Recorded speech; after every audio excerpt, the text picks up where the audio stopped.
Hello students, कैसे हैं आप सब लोग। उम्मीद करती हूँ सब अच्छे होंगे, स्वस्थ होंगे। मैं Meena Rana ICT virtual class में आपका स्वागत करती हूँ। फ्रेंड्स, हम पढ़ रहे हैं क्लास 11 की मैथमेटिक्स में। आपने पहला चैप्टर पढ़ लिया है सेट थ्योरी, और इसी चैप्टर के डाउट्स और इस चैप्टर के जो आपके इम्पोर्टेंट कॉन्सेप्ट हैं उन पर हम बात कर रहे थे। तो जैसा कि आपने यहाँ पर प्रीवियस लेक्चर चैप्टर के जितने भी इम्पोर्टेंट कॉन्सेप्ट पे हैं उन पर हमने बात की। हमने यहाँ पर सेट और सेट के रिप्रेजेंटेशन के बारे में पढ़ा कि सेट क्या होता है और किन दो मेथड से आप सेट को जो है कैसे आप सेट्स को रिप्रेजेंट। यहाँ पर दो मेथड हमने पढ़े, roster and tabular form, set builder form. फिर हमने empty set, type of set के बारे में। एम्प्टी सेट क्या होता है, कोई भी एलिमेंट ना, आप एम्प्टी सेट कहेंगे, वॉइड कहेंगे, नल सेट। फाइनाइट सेट और इनफाइनाइट सेट के बारे में आपने पढ़ा। एक ऐसा सेट जिस एलिमेंट को आप काउंट कर सकते हैं वो आपका फाइनाइट सेट, जिसके एलिमेंट को आप काउंट नहीं कर सकते, इनफाइनाइट उसमें एलिमेंट हैं तो वो आपका इनफाइनाइट सेट। ऐसे ही सबसेट क्या होता है, सेट क्या होता है, एक सेट ए सबसेट कहलाता है सेट बी का यदि सेट ए के सारे एलिमेंट सेट बी, वो उसका सबसेट कहलाता है। तो मैंने बहुत डिटेल में पढ़ाया है। जैसे सेट ऑफ आप रियल नंबर को आप डिनोट करते हैं आर से, फिर सेट ऑफ नेचुरल नंबर को आप एन से डिनोट, सेट ऑफ इंटीजर को आप जेड से denote, set of rational number को आप क्यू से और इरेशनल नंबर को आप टी से। तो यहाँ पर एन सबसेट है जेड का और जेड सबसेट है, यानी कि नेचुरल नंबर सबसेट है जेड का यानी कि इंटीजर का, और इंटीजर सबसेट है किसका, रैशनल नंबर का। रैशनल नंबर आपका सबसेट है आर का। ठीक है, मैंने आपको पूरा डायग्राम के माध्यम से आपको बताया था। फिर आपका इक्वल सेट, इक्वल सेट कोई भी दो सेट जिनमें सेम एलिमेंट हो। जैसे आपके पास सेट ए है, उसमें एलिमेंट है ए बी सी, तो बी सेट भी एक ऐसा होगा जिसमें ए बी सी एलिमेंट हो, तो ये आपका इक्वल सेट कहलाता है। यानी कि अगर सेम उसमें नंबर ऑफ क्या है, एलिमेंट सेम है, तो तब वो आपका इक्वल सेट कहलाता है। फिर इंटरवल हमने यहाँ पर पढ़ा था सबसेट ऑफ आर के, जहां पर आपने ओपन इंटरवल पढ़ा, क्लोज इंटरवल। जब ए कोमा बी यहाँ पर आपका ओपन इंटरवल होता है, तो यहाँ पर ए और बी आपका, आप इस सेट को आप x such that x is greater than और ग्रेटर देन ए लेस देन बी। फिर आपका क्लोज इंटरवल आ जाता है, इसमें आपके ए और बी इंक्लूड होते हैं। एक्स इज ग्रेटर देन और equal to A and less than और इक्वल टू। फिर आपका एक और यहाँ इंटरवल है जिसमें आपका वन साइड से आपका क्लोज और वन साइड से आपका ओपन, इसका मतलब जिस तरफ क्लोज ब्रैकेट लगा है वहां आपका वो आपका इंक्लूड हो जाए। ठीक है ना, यहाँ पर ए की तरफ से क्लोज इंटरवल है, दैट मीन्स ए इसमें इंक्लूड है, तो एक्स इज ग्रेटर देन और equal to A and less then.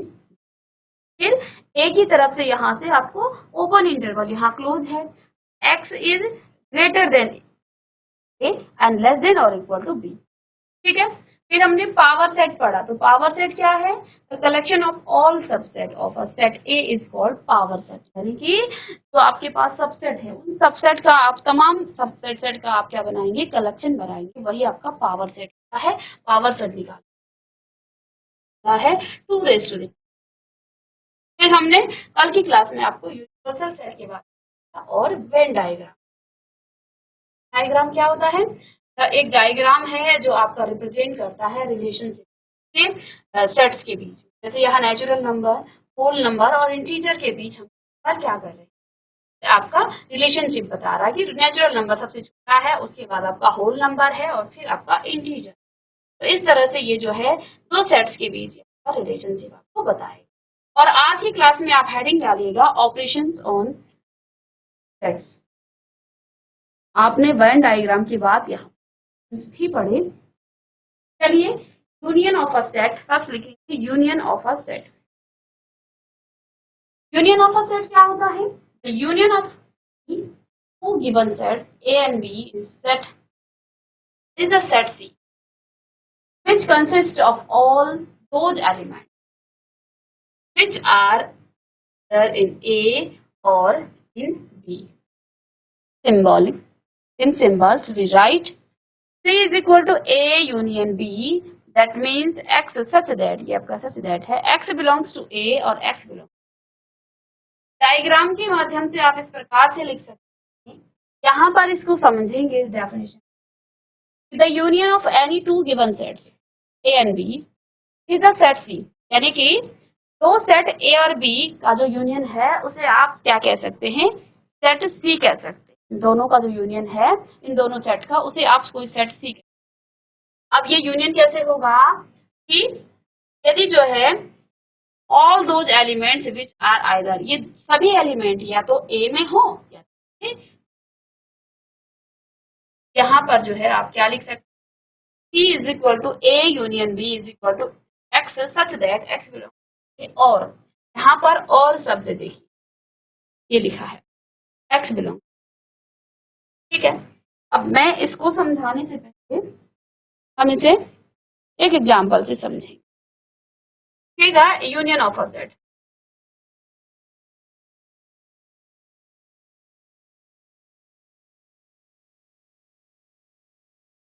Union of a set, set का यूनियन हमने क्या कहा, सपोज ए और बी दो क्या हैं आपके सेट हैं।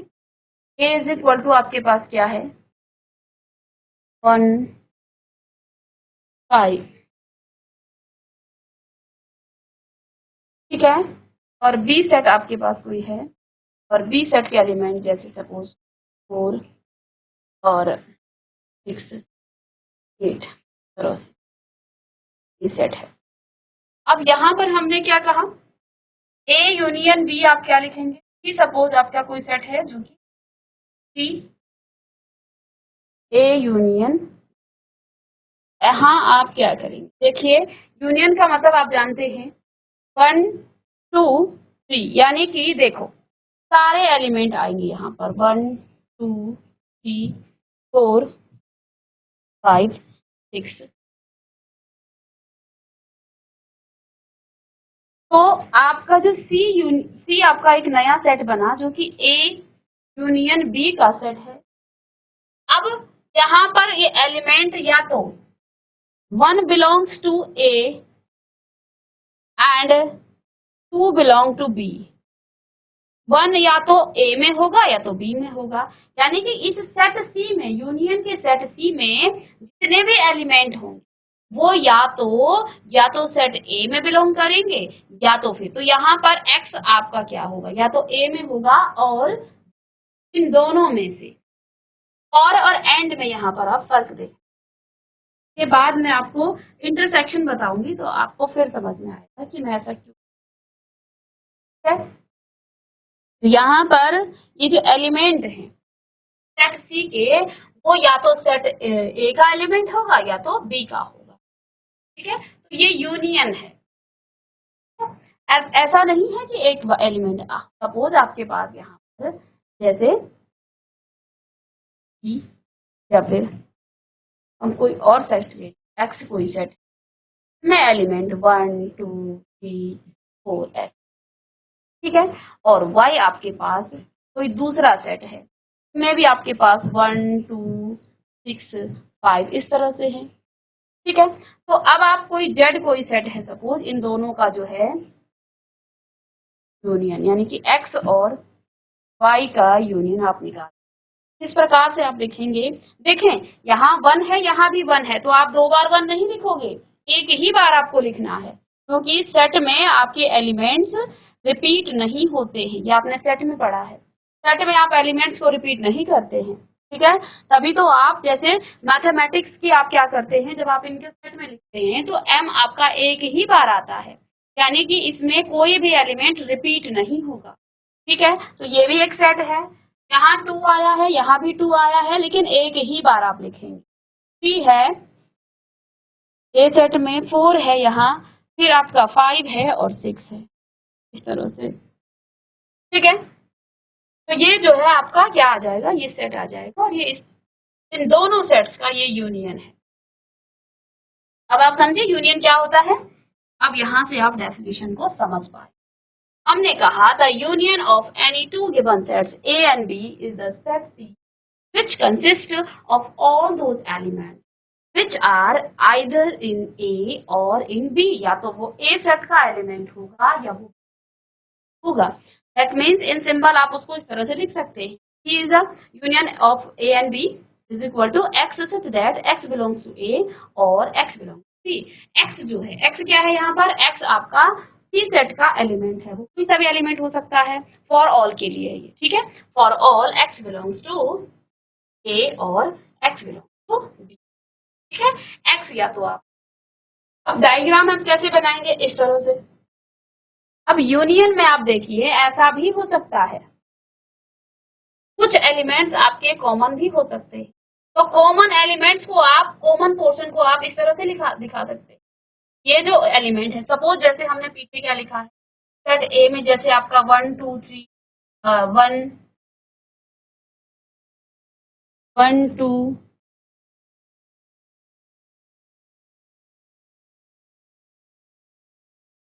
तरह से। तो अब देखिए सेट ए में एलिमेंट 1 2 3 4 और सेट बी में एलिमेंट 1 2 5 और 6। तरह से यहाँ पर ये दो एलिमेंट आपके कॉमन आ गए, तो कॉमन पोर्शन को आप इस तरह से डायग्राम की मदद से लिखा सकते हैं, दिखा सकते हैं। और अगर आपके पास दो इस तरह के आ गए, यानी कि ए सेट में बिल्कुल अलग है, जैसे हमने यहाँ पर एग्जाम्पल में भी यहाँ पर देखा था। यहाँ पर आप देखिए आपके जो सेट ए है, अब मैं इसी को अगर डायग्राम के माध्यम से आपको समझा दूं, जो आपका फर्स्ट एग्जाम्पल यहाँ पर है, सपोज आपके पास यहाँ पर, तो सेट ए में कौन कौन से एलिमेंट हैं, सेट बी में कौन कौन से एलिमेंट हैं, यहाँ पर आप देखिए सेट ए में आपके हैं 1 3 और 5, सेट बी में है 2 4 6 और 8। तो ये जो है दो बिल्कुल अलग सेट हो गए हैं, तो इस तरह से आप इसका डायग्राम बना सकते हैं। लेकिन यहाँ पर आप देखिए x और y में आपको कुछ कॉमन एलिमेंट दिख रहे हैं, आपको यहाँ ये कुछ कॉमन एलिमेंट दिख रहे हैं। कॉमन एलिमेंट कौन कौन से हैं? 1 2 1 और 2। तो 1 2 को आप यहाँ पर दर्शाएंगे, ये कॉमन एरिया है, ठीक है ना। 1 और 2 सेट ए में भी है और सेट बी में भी है। ये आपका सेट ए है, ये बी है, ये इसका डायग्राम है, इन दोनों का, इन दोनों सेट की डायग्राम ये है। तो क्योंकि कोई भी एलिमेंट इन दोनों में कॉमन नहीं था, इसलिए इसको आप इस तरह से दिखा सकते हैं। लेकिन यहाँ पर आप देखिए 1 और 2 दोनों में कॉमन है, इसमें 3 4 है ए सेट में और बी सेट में आपके 5 और 6। तो इसको आप इस तरह से दिखा, कॉमन एरिया को आप दिखाएंगे दोनों में, आपका क्या ए यूनियन बी, और ये भी आपका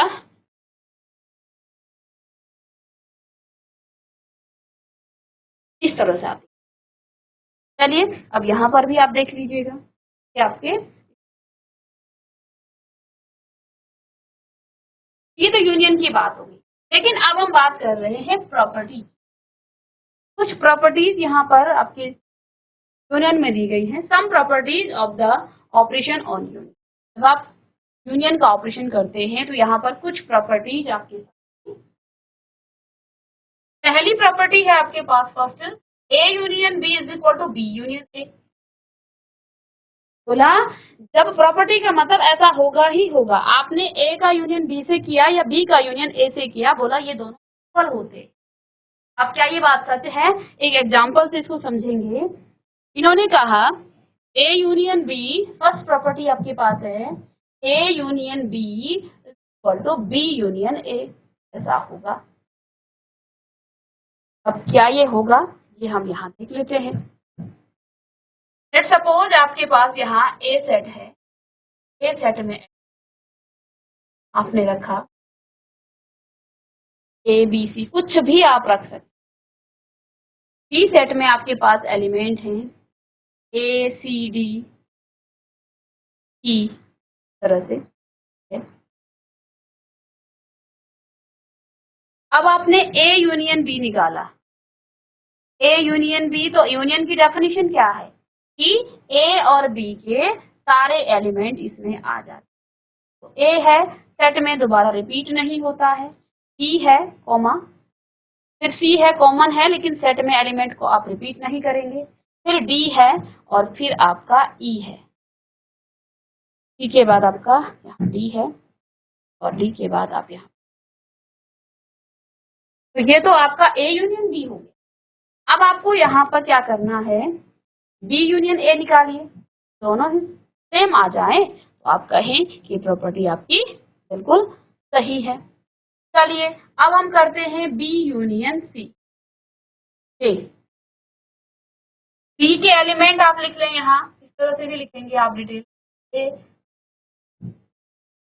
बी और ए सी डी और ई, और यहाँ यूनियन आया है और ए में ए कोमा बी कोमा सी तरह से।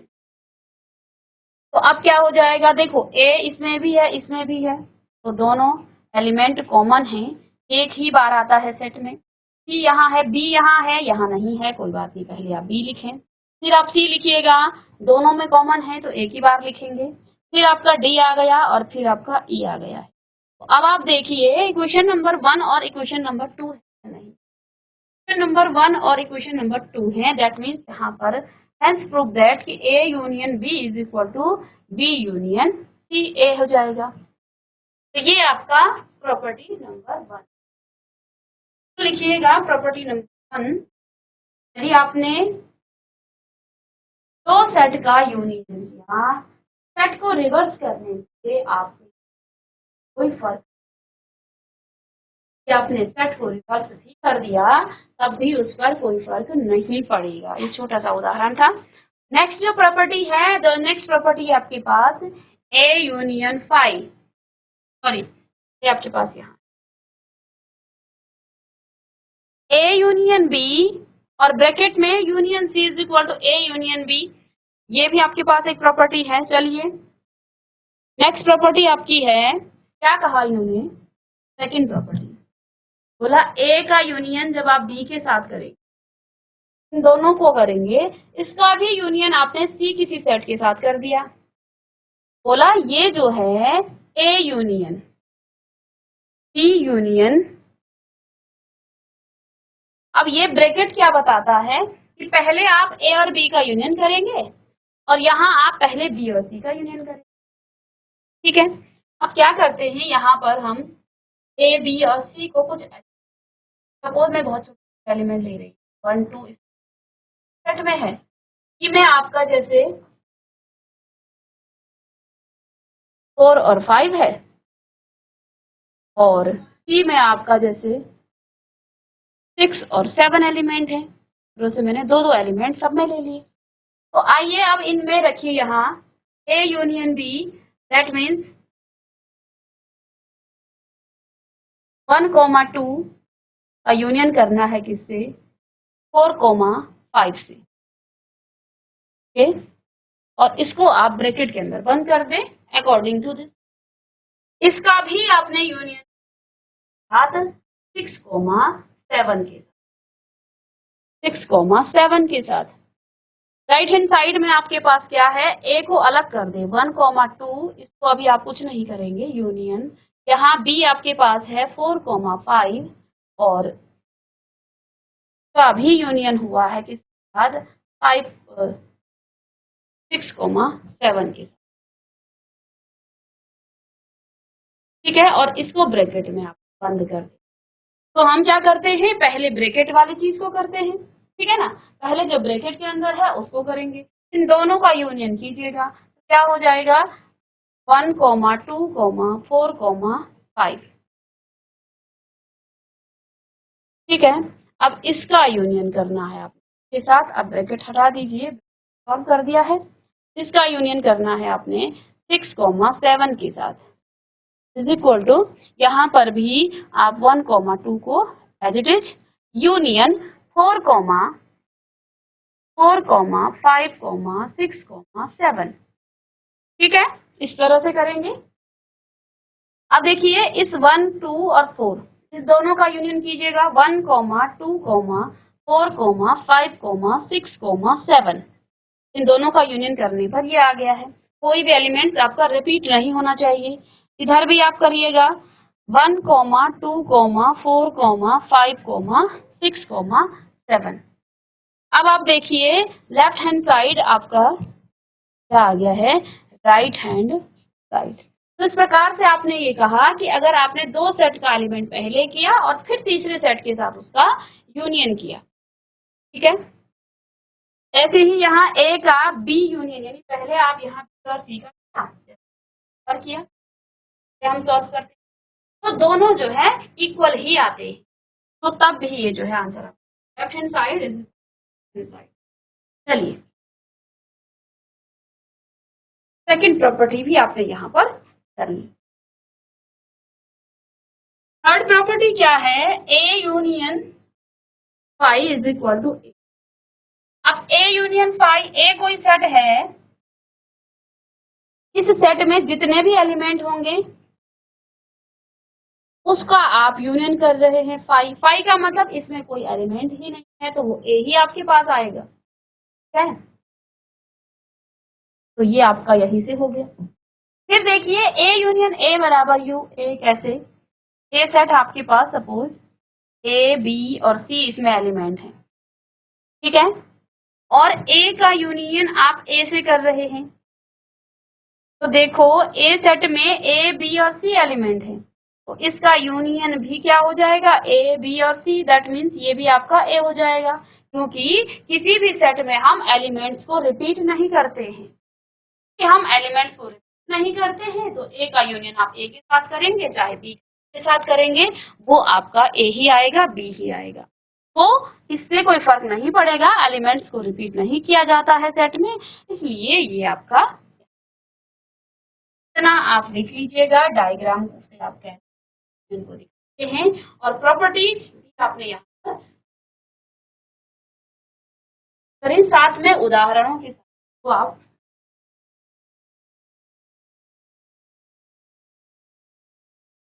अब यूनियन के बाद यहाँ पर है आपका इंटरसेक्शन, ठीक है, यूनियन ऑफ अ सेट के बाद इंटरसेक्शन ऑफ अ सेट। कितना डिफरेंस है दोनों में, देखिए the intersection of two sets A and B is a set which consists of all those elements which belongs to both A and B. Intersection में आपके वो एलिमेंट आते हैं जो दोनों में हो, यानी कि किसी भी सेट के इंटरसेक्शन में वो एलिमेंट आएंगे। देखिए यूनियन में हमने क्या कहा, बोथ, यानी कि वो सारे एलिमेंट जो ए और बी में, लेकिन यहाँ रिपीट नहीं होता है, सेट में आप किसी भी एलिमेंट को रिपीट नहीं करते हैं। साथ में यहाँ पर इंटरसेक्शन क्या हो जाएगा, क्या कहा, दोनों में बिलोंग करना चाहिए ए और बी। सिंबॉलिकली आप क्या लिखेंगे, right A intersection B equal to x such that x belongs to A and, यहाँ हमने और पढ़ा था ऊपर यूनियन में, अब हम कह रहे and x belongs to B, यानी कि इंटरसेक्शन में जो भी एलिमेंट आए हैं वो दोनों में बिलोंग करना चाहिए। अब मैंने कहा सेट ए में एलिमेंट है सपोज 1, सेट बी में आपके एलिमेंट हैं 2, 3, 4। अब आपको कहा भाई आप निकालिएगा ए इंटरसेक्शन बी, तो आप कैसे निकालेंगे, आप क्या देखेंगे, कॉमन एलिमेंट कितने हैं 1 और कोई भी एलिमेंट कॉमन नहीं है, तो ए इंटरसेक्शन बी में आपका सिर्फ और सिर्फ आपका 2 आएगा, यहाँ पर आपका 2 आएगा, ठीक है, एक ही एलिमेंट आएगा क्योंकि 2 सेट ए को भी बिलोंग करता है और सेट बी को भी बिलोंग करता है, ए इंटरसेक्शन बी में आपका सिर्फ एक एलिमेंट आएगा, वो भी यहाँ पर आप 1, 3 और 4 को नहीं लिखेंगे क्योंकि इंटरसेक्शन और यूनियन में आप आपने फर्क देख लिया, सेम है, लेकिन यहाँ पर सारे एलिमेंट आते हैं, यहाँ पर आपका एक ही एलिमेंट आता है। तो देखिए किसी भी सेट में कॉमन पोर्शन को आप फिगर में इस तरह ए इंटरसेक्शन बी यहाँ पर है, और अगर दो डिसजॉइंट सेट हैं, अगर दोनों में ए और बी में फाई है देन ए और बी आर कॉल्ड डिसजॉइंट। तो यहाँ पर आप देखिए ए इंटरसेक्शन बी कोई भी एलिमेंट आपका कॉमन नहीं है, तब आप फाई लिखेंगे, फाई का मतलब एम्प्टी सेट, यहाँ पर ये आपका डिसजॉइंट सेट है क्योंकि इन दोनों का जो इंटरसेक्शन है, ठीक है। अब नेक्स्ट क्लास में इसकी प्रॉपर्टीज को पढ़ेंगे हम और आगे इसको एग्जाम्पल के माध्यम से आपको समझाएंगे। तो मिलते हैं नेक्स्ट लेक्चर में, तब तक के लिए थैंक यू।